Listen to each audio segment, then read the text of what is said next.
Fundación Edelvives patrocina este espacio cultural.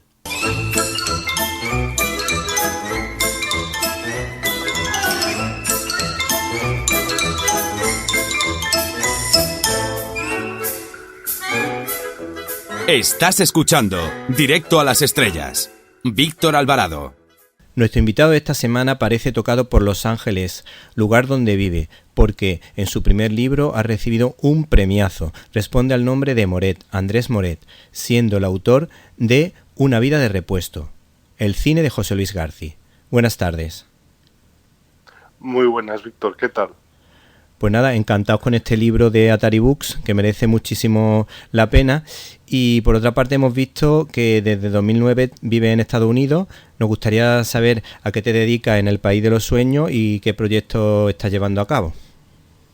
Pues en el País de los Sueños básicamente sueño, porque sí. Vine aquí a estudiar cine y desde entonces he estado trabajando aquí en la industria, desarrollando también mis proyectos y haciendo de foto fija allá donde me dejan. Sí, sí. Con lo cual sigo persiguiendo esos sueños que este país ofrece.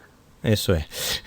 Bueno, pues lo referente al libro en cuestión, has tardado bastante tiempo en escribirlo porque lo estaba llevando a cabo entre proyecto y proyecto. Ha merecido la pena y sobre todo nos gustaría saber cómo es el José Luis García persona, porque supongo que habrás podido hablar con él en alguna ocasión.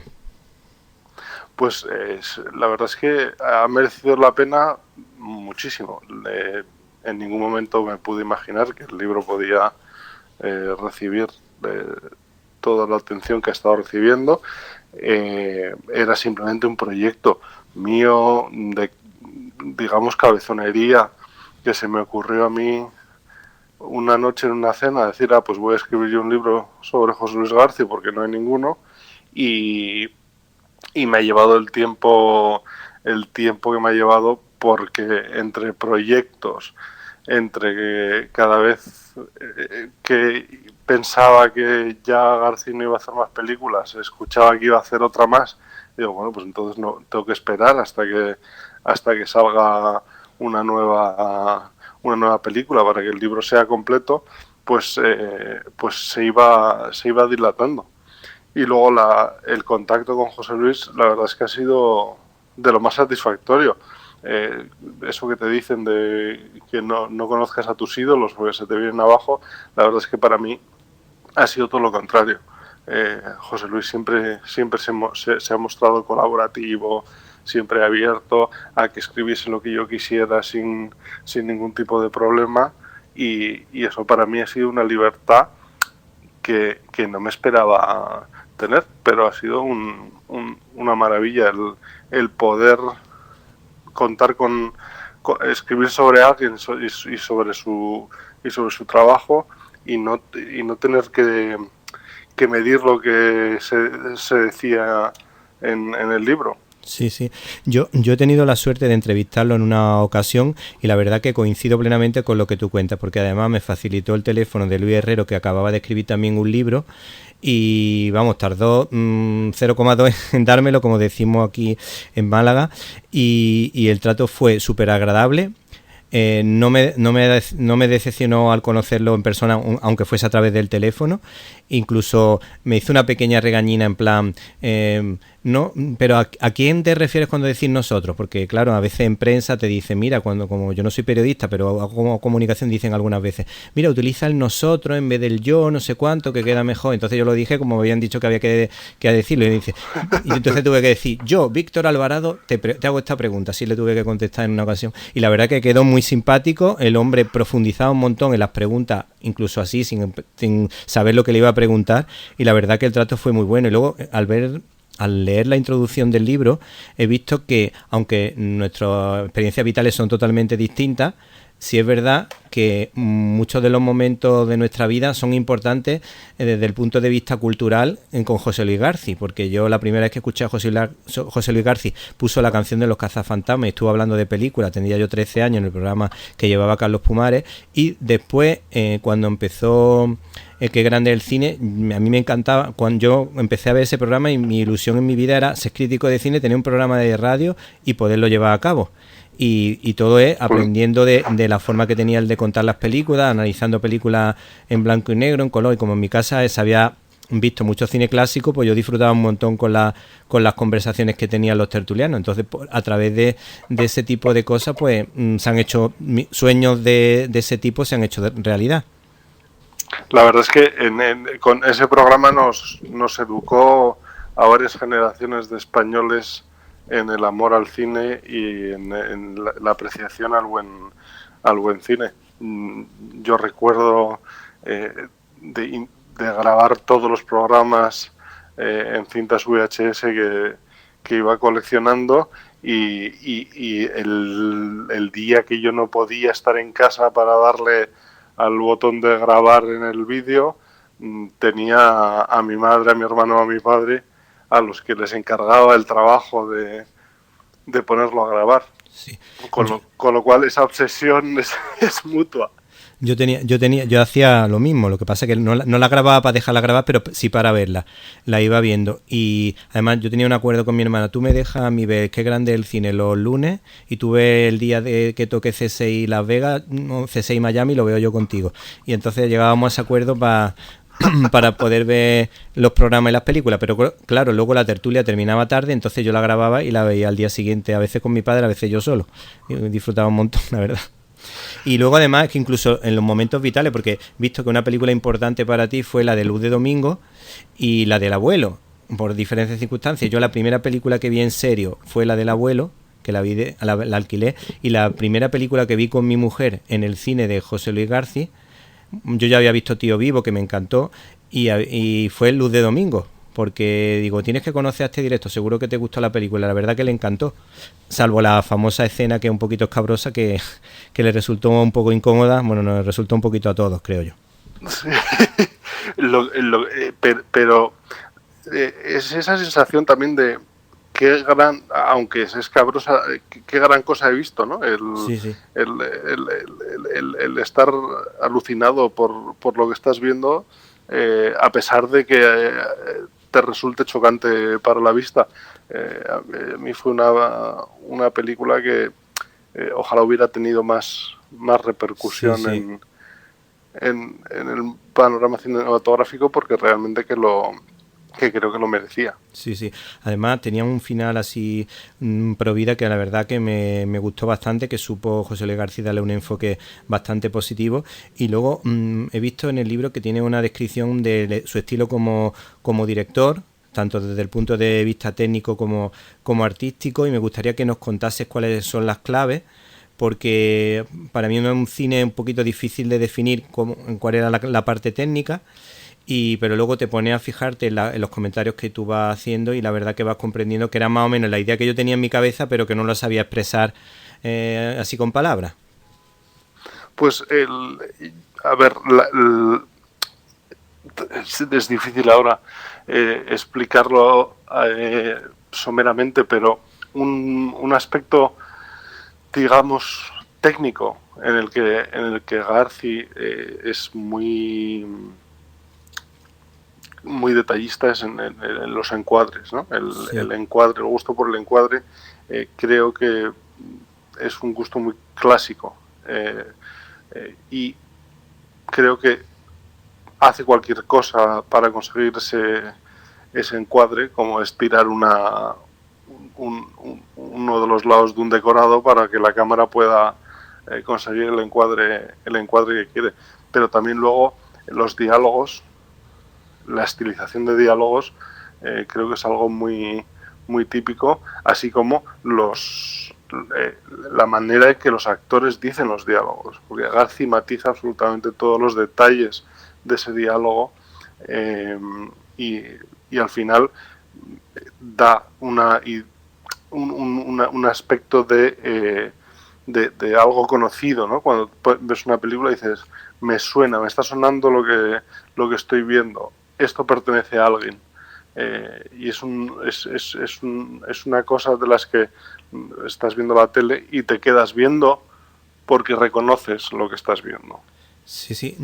Una de las cosas así curiosas es que decía, por ejemplo, que le decía, arrastra esta palabra, me imagino que sería para el cine negro, alarga esta frase, acorta esta, y ese ensayo, a mí me ha llamado la atención mucho que ensayase, no pensaba que ensayase tanto, no lo tenía yo como tan perfeccionista en ese aspecto, y ese ensayo tan curioso me ha gustado mucho, y el tema de la amistad, cómo enfoca la amistad en las películas, sobre todo ahora mismo me estoy acordando de Tío Vivo 1950, en la parte de los que ayudan a un empleado de la banca. O sea, el tema de la amistad está como muy presente en su obra también, y son detalles que me ha llamado bastante la atención, eso sobre todo. Sí, anoche justo hablaba con un amigo, Fabricio Spasande, que es cubano pero se crió en España y que ha descubierto ahora a García. Entonces hablábamos de ese aspecto de la amistad que comentas, y cómo se producen amistades entre personas que inicialmente a lo mejor no están destinadas a ser amigos, ¿no? Como en Ninette, el padre de Ninette y el cura, sí. Que realmente habla de cómo la amistad traspasa ideologías. Entonces yo creo que ahí también García pues está muy cerca de los clásicos, en concreto de Hawks, ¿no? Y su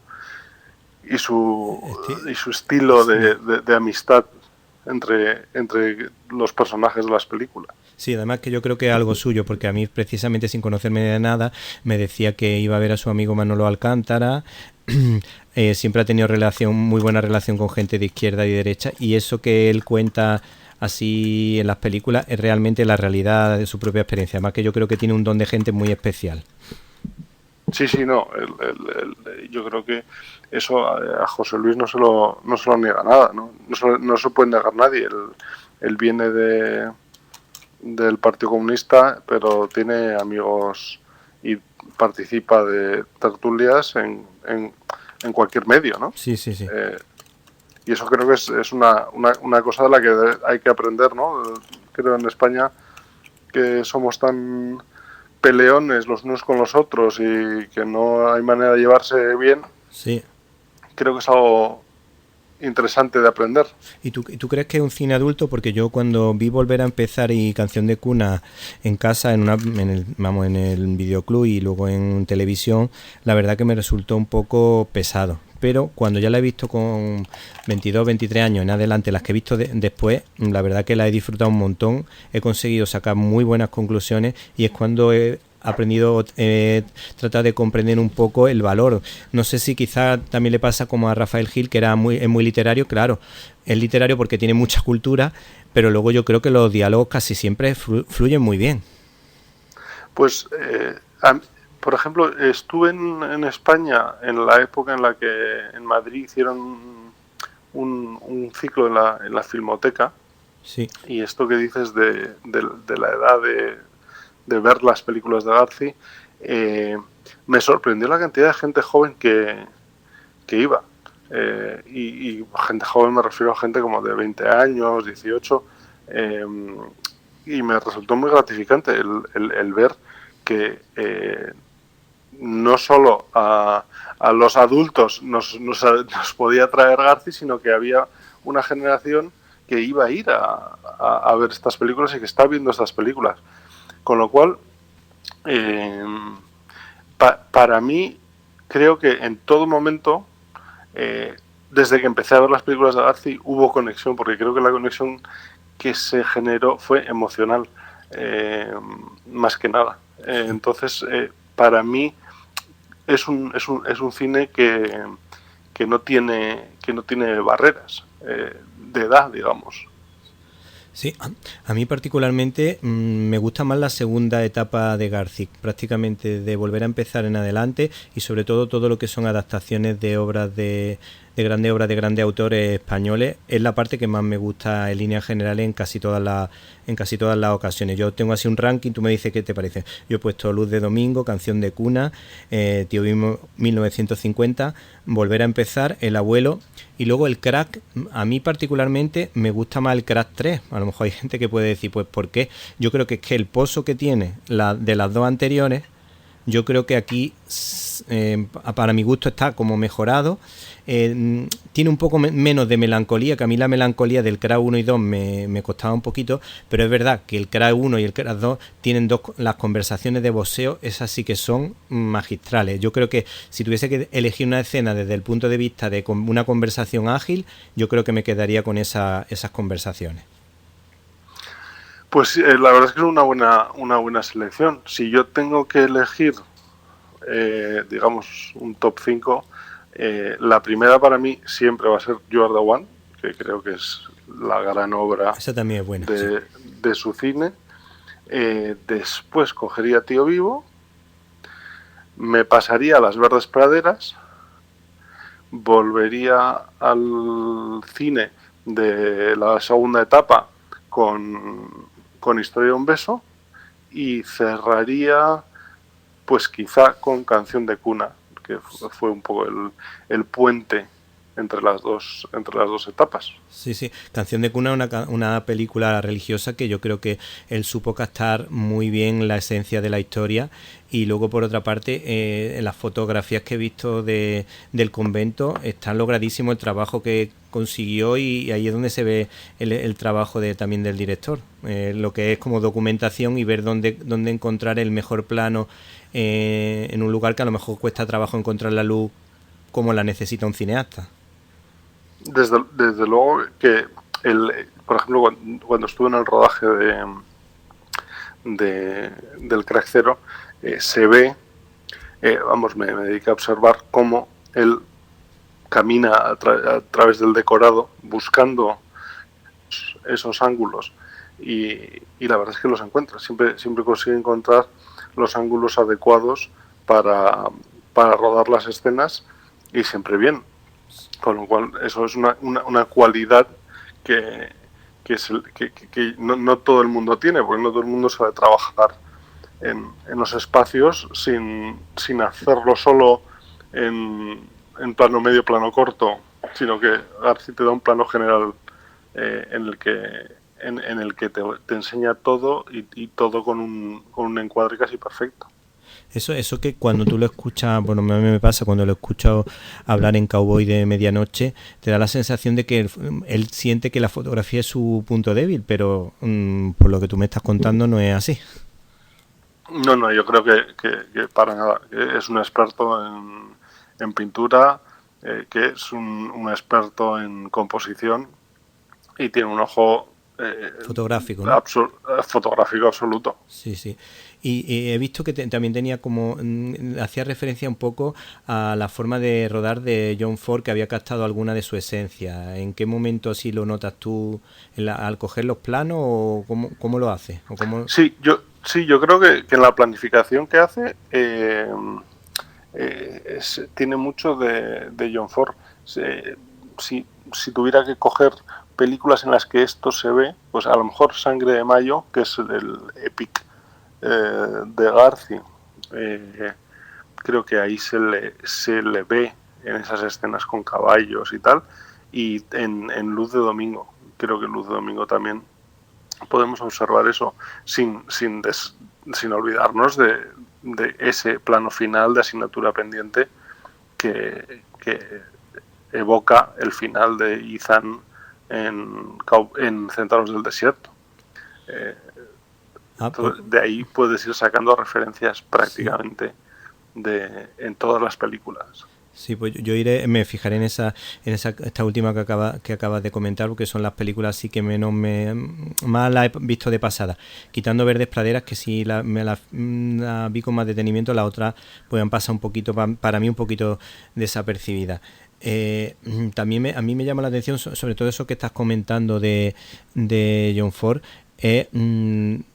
esa magia que tiene especial John Ford, cuando en una de las películas que estaba rodando le dijeron que cómo lleva usted el guión, y cogió y arrancó 4 o 5 páginas del libreto, las tiró al suelo y rodó, hizo una gran película. Pues García es como, me acuerdo, yo creo que fue en El Abuelo, estuvo comentando que para hacer alguna de las escenas vio que alguna escena no funcionaba y la escribía por la noche.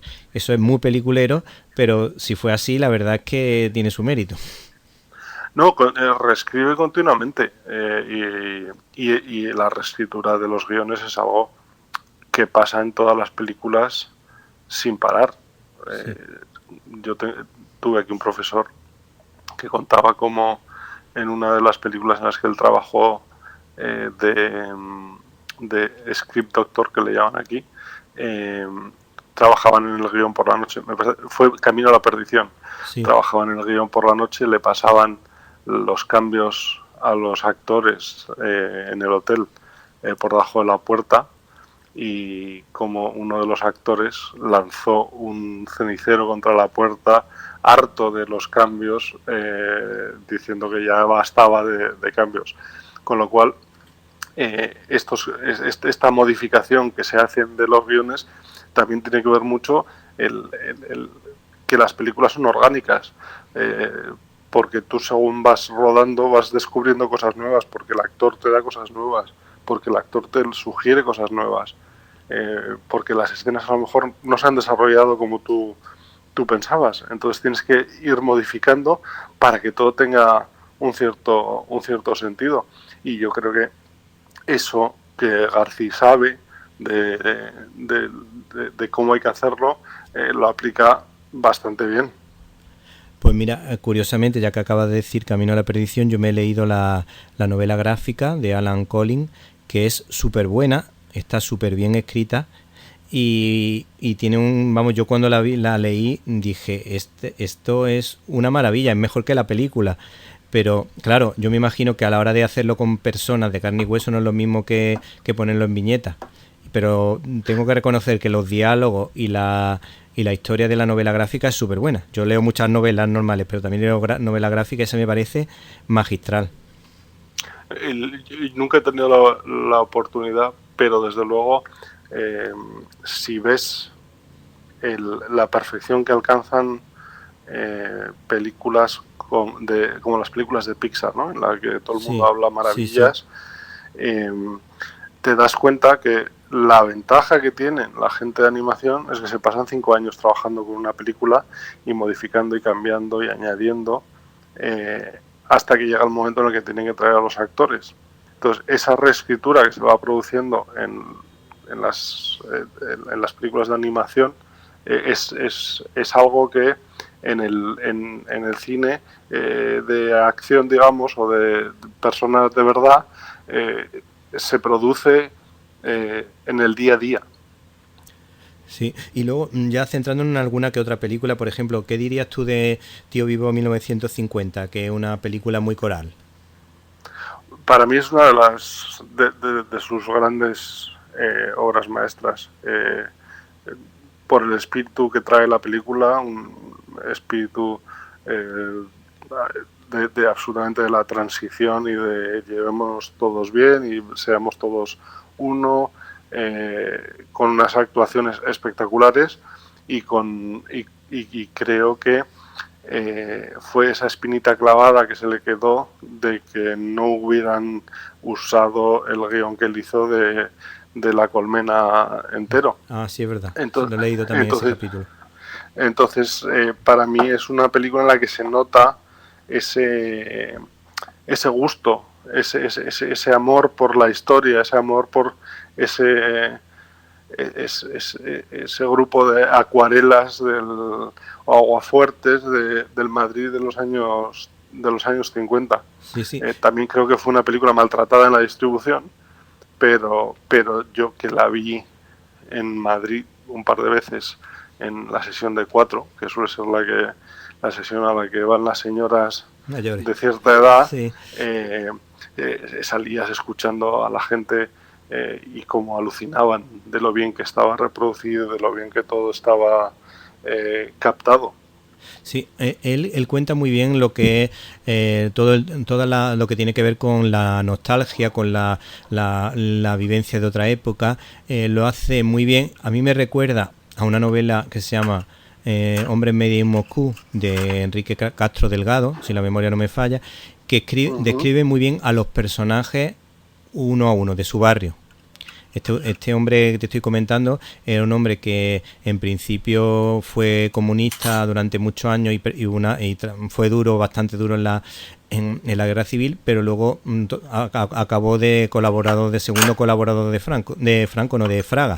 O sea que hubo un cambio ahí. Pero lo que cuenta de cómo era la vivencia de una persona en los años 30 o los años 20, que si el panadero del pueblo, el cocinero, el policía, lo cuenta de tal forma que es que a mí me recuerda al estilo de Garci, porque es muy preciso y con muy pocas palabras, en un párrafo es capaz de darte una descripción, hacerte reír, hacerte llorar, hacerte disfrutar de la historia de un personaje. Eso requiere, desde luego, de una capacidad de observación espectacular. Yo creo que García es un gran observador.